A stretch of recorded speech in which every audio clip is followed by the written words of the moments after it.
Hi guys! KRC here! For today's video, samahan nyo akong mag-almusal ng long silog.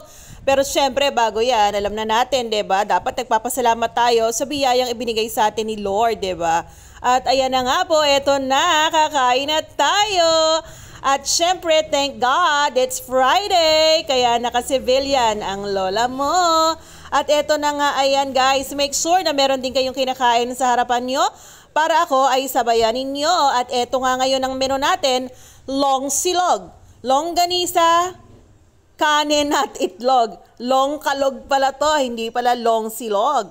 O diba, bonggacious yan? Ewan ko ba? Bakit talaga namang hindi nakukompleto ang araw ko kapag hindi ako nakakakain ng almusal? At syempre, gusto ko kapag kaganyan, na merong longganisa, may itlog, gusto ko magkasama sila na kinakain ko, kasama na rin ang sausawan niyang ketchup. Diba? Bet nyo rin ba ang ketchup sa mga ganitong pagkain? O mas gusto nyo yung suka na mayroong sile at toyo? Ano ang gusto nyo doon? Yung medyo maanghang-anghang. Yung iba naman gusto rin ng atsara, diba? Kasi mas nakakaganang kumain kapag meron tayong sausawan.